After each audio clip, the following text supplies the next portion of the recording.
Hello friends, स्वागत है आपका बहुत बहुत गतिमान IQ स्टडी चैनल पर। तो आज का टॉपिक हमारा साइंस के अंदर घर्षण गुणांक रहेगा, जो छोटा सा टॉपिक है। और इसके बाद हम विराम कोण पढ़ेंगे। और जैसा कि इस चैनल पर आपको 500 इम्पोर्टेंट क्वेश्चंस के MCQ सीरीज चलाए जा रहे हैं, जिसके भाग पार्ट 3 क्लास 3 तक आपके क्वेश्चन अपलोड हो गए। आप जाएं और उन्हें अच्छे से देखें। इससे पहले यदि चैनल पर आप नए हैं तो चैनल को सब्सक्राइब करें, शेयर करें दोस्तों को। हैं तो चलिए आइए देखते हैं आज। अब ये घर्षण गुणांक है। ये घर्षण गुणांक क्या होता है? इसे म्यू से दर्शाया जाता है। ये म्यू का साइन होता है। तो घर्षण गुणांक के बारे में हम आपको आज बताएंगे। तो घर्षण बल एवं अभिलंब प्रतिक्रिया बल। तो घर्षण बल देखिए, घर्षण बल एवं अभिलंब प्रतिक्रिया बल, इसको N से दिखाते हैं, अभिलंब प्रतिक्रिया बल, और घर्षण बल को F से। ठीक, का अनुपात घर्षण गुणांक म्यू कहलाता है। ठीक, क्या लिखा है मैंने आपको? घर्षण बल एवं अभिलंब प्रतिक्रिया बल N का अनुपात घर्षण गुणांक कहलाता है, इसलिए म्यू बराबर F/N। ये आपका घर्षण गुणांक का सूत्र है। ठीक, अब क्या होता है कि ये जो घर्षण गुणांक है म्यू, जो ये एक है विमाहीन राशि है, इसका कोई मात्रक नहीं होता। ठीक है, तो यहाँ लिख लो, यहाँ म्यू यानी घर्षण गुणांक एक विमाहीन राशि है। अब विमाहीन राशि है तो मात्रक नहीं होगा, पहला पॉइंट तो यही है। दूसरा पॉइंट, अतः इसका कोई मात्रक नहीं होता। ये एग्ज़ाम में पूछा जाता है कि घर्षण गुणांक का मात्रक बताइए, तो ऑप्शन में दे देगा न्यूटन प्रति मीटर स्क्वायर हैं, और इस तरह के मीटर स्क्वायर और क्षेत्रफल बटा बल, इस तरह से जोड़ जाड़ के, और चौथा दे देता है विमाहीन या मात्रकहीन। तो आपको सेलेक्ट करना पड़ता है। तो यहीं से बनते हैं क्वेश्चन, ये छोटे क्वेश्चन जो बनते हैं यहीं से बनते हैं new type question, objective type question. कि घर्षण गुणांक एक प्रकार की राशि है। किस तरह की राशि है? तो उसमें आपको दे देगा ये एक मात्रकहीन राशि है कि इसका मात्रक निम्न प्रकार से है, इस तरह से ऑब्जेक्टिव में बना के देता है।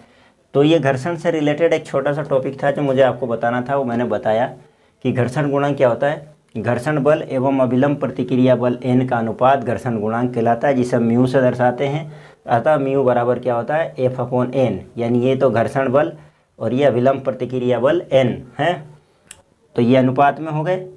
तो अगर आपको यहाँ से घर्षण बल का मान निकालने को बोल दे, ये घर्षण बल F का मान निकालने को बोल दे, तो ये क्रॉस मल्टीप्लाई हो जाता है, तो म्यू इंटू N हो जाता है, यानी घर्षण गुणांक जो गुणा होगा अभिलंब प्रतिक्रिया बल के। और यदि आपको यहाँ से N का मान, अभिलंब प्रतिक्रिया बल का मान बोल दे निकालने के लिए, तब क्या होगा? यहाँ पर F/म्यू हो जाएगा हैं, और म्यू बराबर तो यहाँ दे ही रखा है। तो आपको यहाँ से 1, 2 और 3 को सूत्र बनते हैं, ये इनको आप लिख लें।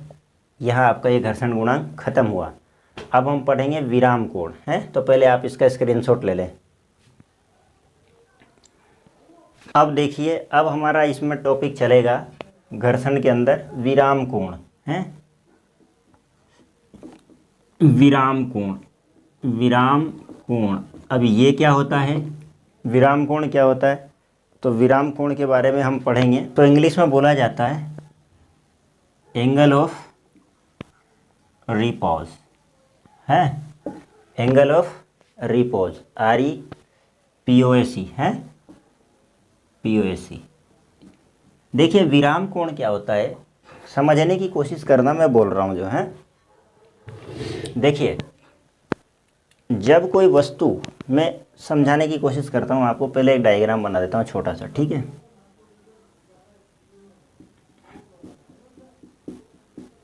ये हमारा तल है, समतल है।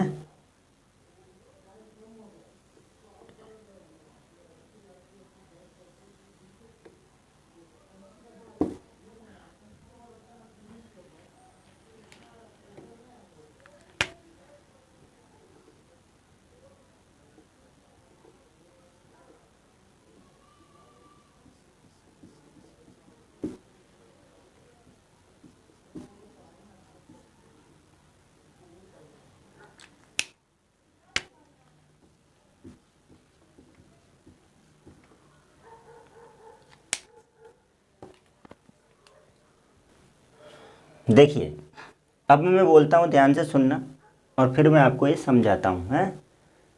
देखिए, जब कोई वस्तु ये किसी नत तल या नत समतल पर ठीक सरकने वाली हो या फिसलने वाली हो, तो वस्तु का क्षैतिज तल से जो झुकाव होता है, जितने डिग्री के कोण पर होता है, वही क्या कहलाता है? विराम कोण कहलाता है। तो ये तो था क्षैतिज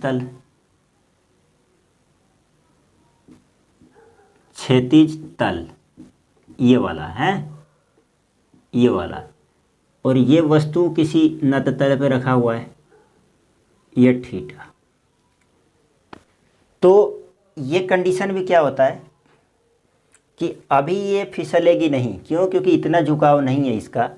जब ये थोड़ा और ज़्यादा उठ जाएगा, ये वाला पोर्शन थोड़ा और ऊपर उठ जाएगा, तब जाके वस्तु सरकने की स्थिति में आएगी, हैं।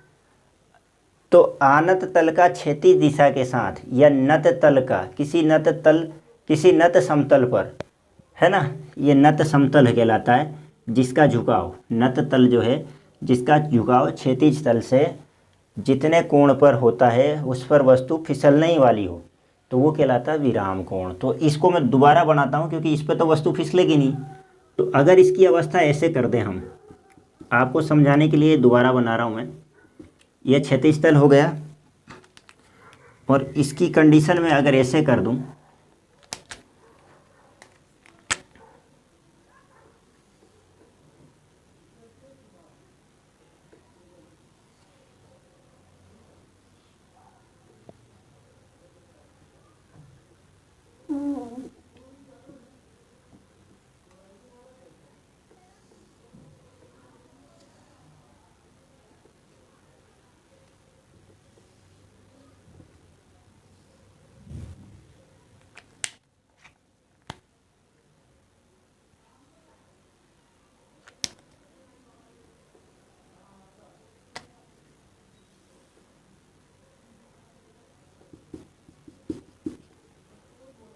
ये थीटा जो है बढ़ा देता हूँ मैं।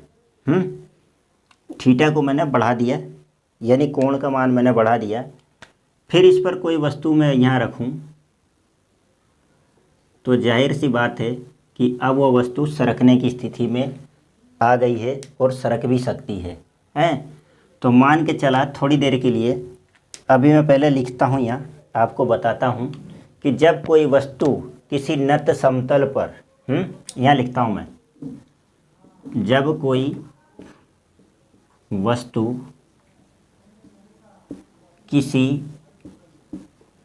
नत तल बोलो या आनत तल बोलो, किसी किसी बुक में अलग अलग है, समतल पर, नत तल पर, है ना, नत तल पर ठीक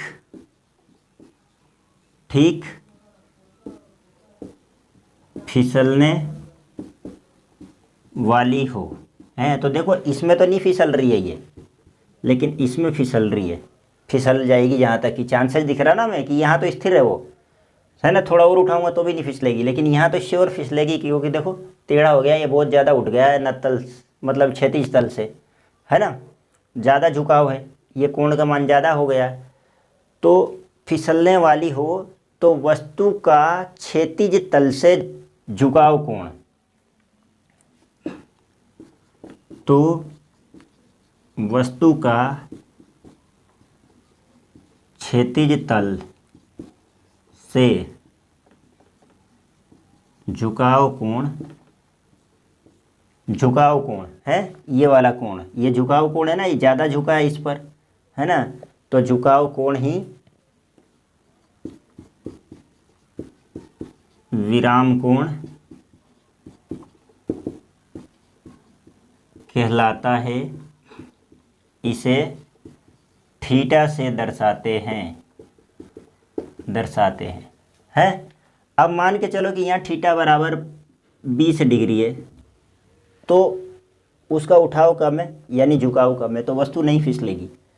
और इसका मान के चलो 60 डिग्री कर दिया मैंने थीटा बराबर, तो इसका झुकाव कोण ज़्यादा हो गया है, वस्तु अब ठीक फिसलने ही वाली है। यानी एक, जैसे हम किसी चीज़ को, ये जैसे कोई समतल है और इस समतल के ऊपर ये कोई वस्तु, ये कोई तल ऐसा बना दिया गया है, इस पर कोई वस्तु रख दी जाए तो अभी नहीं फिसल रही, फिर थोड़ा उठाएंगे तो नहीं फिसल रही, थोड़ा उठाएंगे तो नहीं फिसलेंगी, थोड़ा उठाएंगे तो अब शायद वो फिसलने ही वाली हो, तो जो ये कोण बनेगा, ये जो क्षैतिज से कोण बनेगा, ये वाला जो कोण बनेगा, यही क्या कहलाएगा, विराम कोण कहलाएगा। तो मैंने आपको यही समझाया है। तो ये विराम कोण का सरल डेफिनेशन, और ये दो चित्र जिसमें ये चित्र सही है, यहाँ फिसलेगी वस्तु इसलिए, और यहाँ नहीं फिसलेगी क्योंकि कोण के मान पर डिपेंड करता है। झुकाव कोण जो है क्षैतिज से नत तल का झुकाव कोण ही क्या कहलाता है, विराम कोण कहलाता है, जिस पर वस्तु ठीक फिसलने वाली हो। तो उम्मीद है आपको ये टॉपिक समझ में आया होगा। तो इसका स्क्रीनशॉट ले लें या लिख लें आप, जैसा भी उचित लगे आपको। आगे चलते हैं। अब देखिए हमारा टॉपिक रहेगा घर्षण के गुण। अभी तक तो हमने घर्षण पढ़ा, घर्षण के प्रकार पढ़े, घर्षण के कोण पढ़े, घर्षण के द्वारा सभी चीज़ों को हमने अभी तक विस्तार से अध्ययन किया, सभी टॉपिकों का सब कुछ बताया। अब थोड़ा सा बच गया आपके ये घर्षण के गुण। अब ये मैं बोल देता हूँ, लिखूँगा किसी किसी चीज़ को, तो आप लोग लिख लेना, मैं बोलता हूँ। अब देखिए घर्षण के गुण। अब जो घर्षण होता है वो क्या है, संपर्क सतह पर निर्भर करता है। घर्षण की क्या प्रकृति है, संपर्क सतह पे जो दो चीज़ें आपस में संपर्कित होंगी घर्षण के दौरान, उनकी सतह पर निर्भर करता है घर्षण। चिकनी सतह पे घर्षण बल कम होगा, है, चिकनी जो सतह होंगी आपस में, तो उस पर घर्षण कम होगा ना, जब भी तो बर्फ़ पे चलना कठिन है सड़क की अपेक्षा। और संपर्क सतह यदि खुरदरी हैं तो वहाँ घर्षण अधिक प्राप्त होगा। तो पहला तो यही हो गया आपका, है ना, घर्षण के गुण में, कि घर्षण जो होता है संपर्क सतह की प्रकृति पर निर्भर करता है।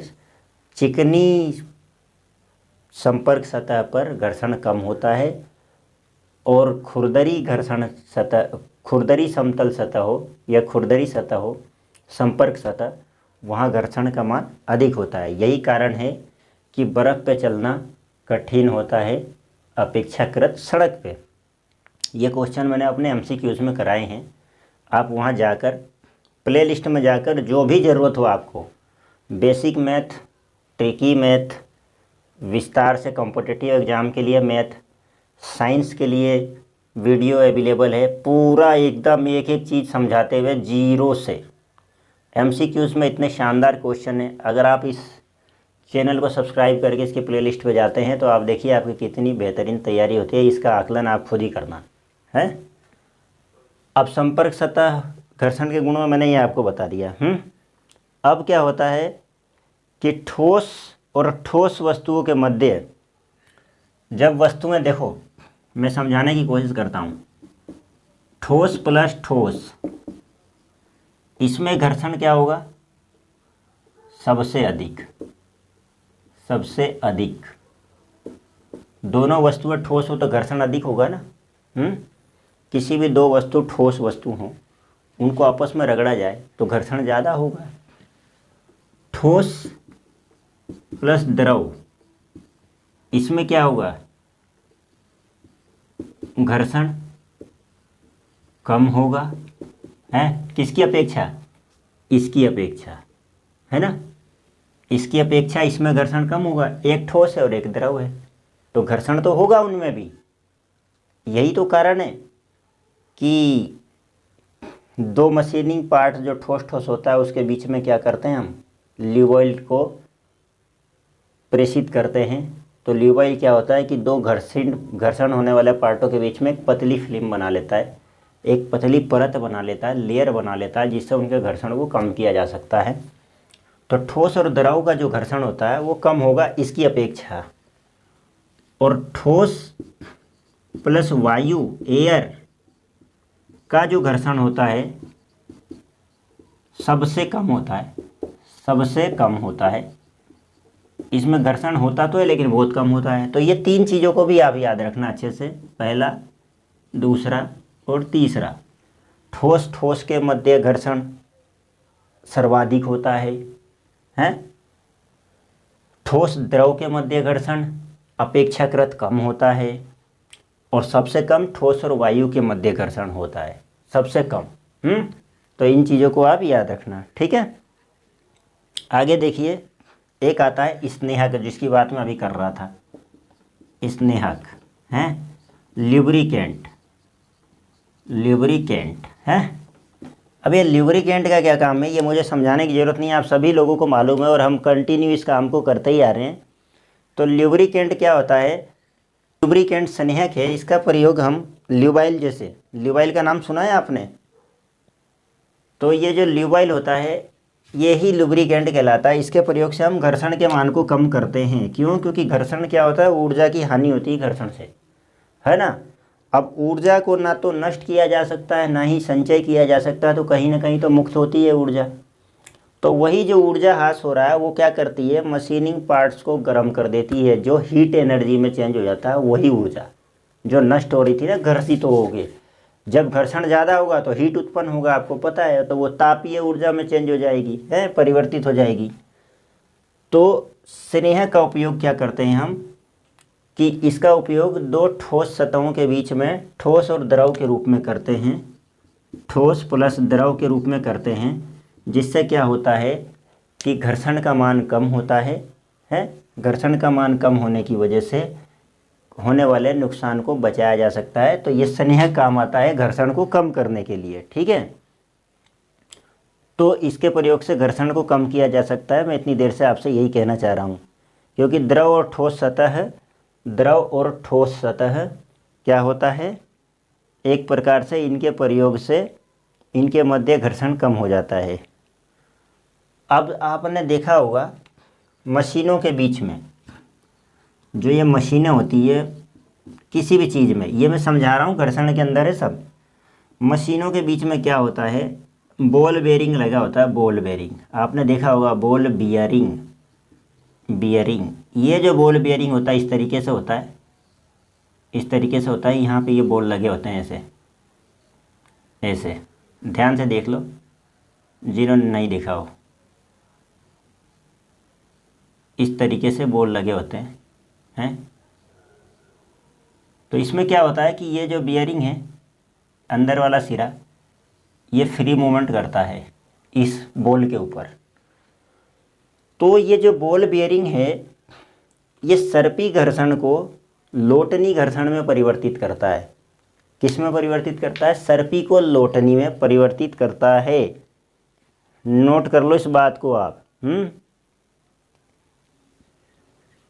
किसी पार्ट्स के अंदर जब इस बियरिंग का प्रयोग होता है तो ये सर्पी घर्षण मैंने पढ़ाया है, ये सर्पी घर्षण। अब ये मत कहना ये क्या होता है। सर्पी घर्षण को चेंज करता है किसमें? लोटनी घर्षण में। अब सर्पी घर्षण क्या होता है फिर भी बता देता हूँ। जब एक पार्ट किसी दूसरे के पार्ट पे सरक रहा हो रेखीय स्थिति में, मैंने बताया था आपको इस तरीके का चित्र बनाकर, ये ऐसे और ये ऐसे, ये इसके ऊपर संपर्क सतह पे फिसले तो ये सर्पी कहलाता है। इसमें घर्षण बल का मान अधिक होता है क्योंकि इसमें पूरी तरह। अब ये क्या करता है, और लोटनी में क्या होता है, ऐसे लुढ़कता हुआ मैंने बताया था, तो ये आसानी से होता है, इसमें घर्षण का मान कम हो जाता है। तो उसी घर्षण बल के मान को कम करने के लिए, ताकि ऊर्जा का ह्रास न हो, तो ऐसे स्थान पे हम लोगों ने जहाँ पे ऐसा संभव होता है वहाँ बॉल बेयरिंग लगा दिया जाता है, जिसके कारण सर्पी घर्षण को लोटनी घर्षण में बदल दिया जाता है, जिससे ऊर्जा की हानि कम होती है। तो इसलिए मशीनों में बॉल बेयरिंग का भी प्रयोग किया जाता है, ठीक है। तो आप इसका स्क्रीनशॉट लें, अब देख लेते हैं घर्षण के उपयोग हैं। तो आपको पता है कि सड़कों पे जो गाड़ियाँ चलती है, हमारी 4 व्हीलर हो, 2 व्हीलर हो या मोटरसाइकिल हो, कुछ भी हो, अगर आवश्यक घर्षण नहीं रहेगा तो एक तो ये गाड़ियों के टायर फिसलेंगे, गाड़ी नहीं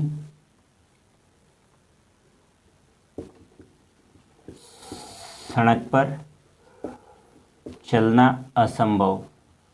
क्यों? क्योंकि इसके टायर जब भी फिसलते हैं जब उस पर आवश्यक घर्षण प्राप्त ना हो।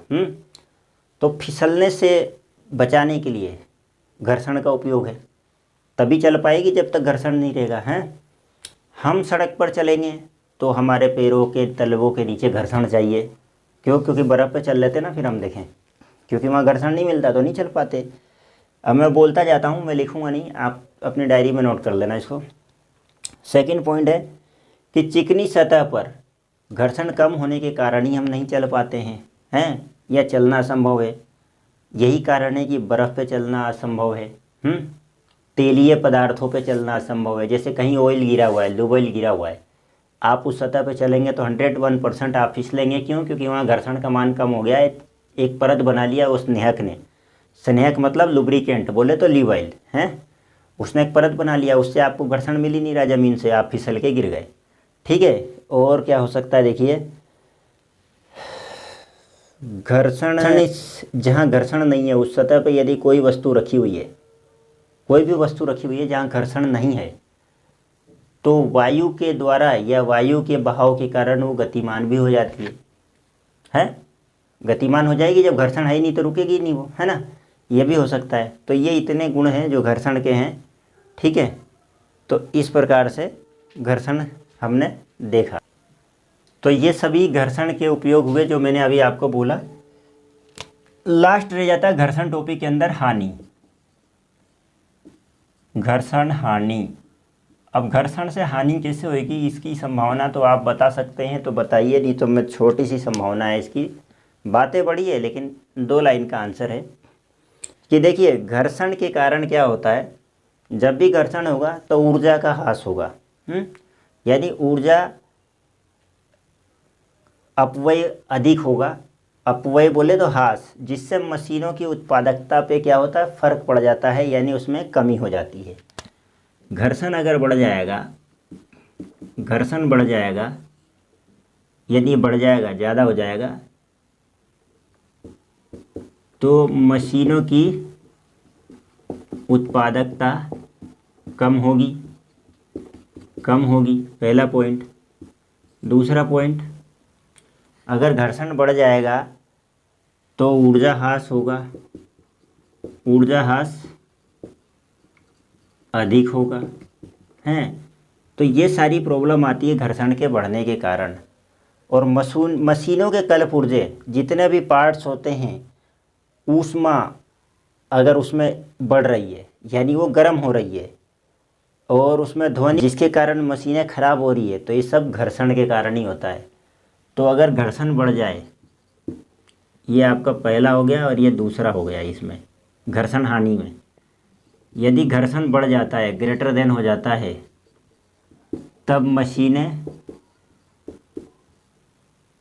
मशीनों में ध्वनि उत्पन्न,